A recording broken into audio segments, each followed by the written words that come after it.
میں نے آج تک اس بندے کی ضرورتوں کو ڈوبتے نہیں دیکھا، ابھرتے دیکھا ہے۔ میں نے آج تک اس بندے کی ضرورتوں کو پورا ہوتے دیکھا ہے۔ اس بندے کو شان ملی ہے، شوکت ملی ہے، عزت ملی ہے، وقار ملا ہے، ضرورتیں پوری ہوئی ہیں۔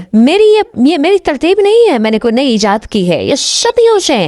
ہمارے بڑوں کے یہ عمل ہے، صدیوں سے ہمارے اکابر کی یہ عمل ہے، اور صدیوں سے ہمارے بڑوں کی یہ ترتیب ہے، صدیوں سے۔ زندگی میں جب بھی کہیں مشکلیں آئی ہیں، اولاد نہیں ہے، رزق نہیں ہے، صحت نہیں ہے، عزت نہیں ہے، سکون نہیں ہے، چین نہیں ہے، راحت نہیں ہے، جادوؤں نے گھیر لیا، بندشوں نے تباہ کر دیا، حاسدین نے برباد کر دیا، مشکلوں نے سر چڑھ کے ہمیں جھکا دیا، حالات نے ہماری زندگی کو تنگ کر دیا، کوئی پریشانی کی ضرورت نہیں۔ میں نے آج تک اس بندے کی ضرورتوں کو ڈوبتے نہیں دیکھا، ابھر کے دیکھا ہے۔ میں نے آج تک اس بندے کی ضرورتوں کو پورا ہوتے دیکھا ہے، اور ہمیشہ پورا ہوتے دیکھا۔ زندگی میں ہمیشہ یہ تجربہ کیا۔ انہوں نے کہا میرا بیٹا نہیں تھا، میرا بیٹا ہوا، اور پھر اس کا نام میں نے آن محمد رکھ۔ جس کی کوئی مشکل آئی ہے، پریشانی آئی ہے، ناکامی آئی ہے، الجھن آئی ہے، زندگی میں کوئی پریشانی آئی ہے، میں نے تو زندگی گزر گئی ہے۔ میرے آقا کے گھرانے کو جس نے بھی ہدیہ کیا،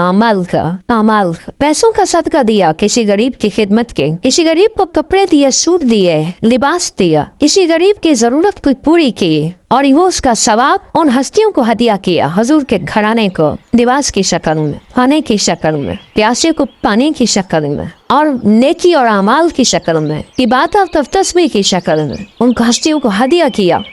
2 تسبیح شام سورۃ اخلاص کی آپ پڑھیں اور پڑھ کے ان ہستیوں کو ہدیہ کریں، ہستیوں کو ہدیہ کریں، حضور کے گھرانے کو ہدیہ کریں، اور حضور کے گھرانے میں حضور کی بیویاں، حضور کی بیٹیاں، حضور کے بیٹے، حضور کے داماد، حضور کے نواسی اور نواسیاں، یہ حسن اور حسین جس کو حسنین کریمین کہتے ہیں، یہ حضور کے نواسے ہیں، یہ حضور کا گھرانہ ہے، ان کو ہدیہ کریں، اپنے مسائل کو حل ہوتا دیکھیں، اپنی مشکلات کو حل ہوتا دیکھیں، اپنی ناکامیوں کو ختم ہوتا دیکھیں، صالح